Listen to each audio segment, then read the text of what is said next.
Hey YouTubers, Darren here from Grass Ranch Garage.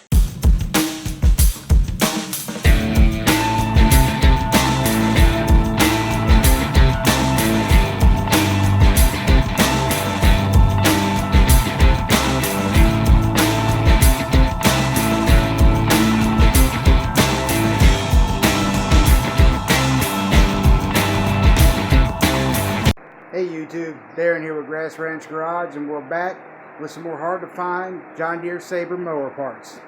Alright guys, if you're looking for your deck belt, Rotary's got them. It's a 1/2x94 and it's a 12-5127. Also, if you need a set of blades, Rotary's got them at 15-6737, or if you'd like, the John Deere part number is M84472. As you guys could probably tell by the length written on the blade label, these are all going to be for a 38-inch mower deck. And there you go guys, a couple more part numbers for you for your John Deere Sabres. Like I said in the past, mowers kind of the run of the herd and they're hard to find parts for. They can be a little bit confusing even if it does show up on John Deere's parts lookup. Most of the time they don't. Anyway, get out there y'all, enjoy your weekend.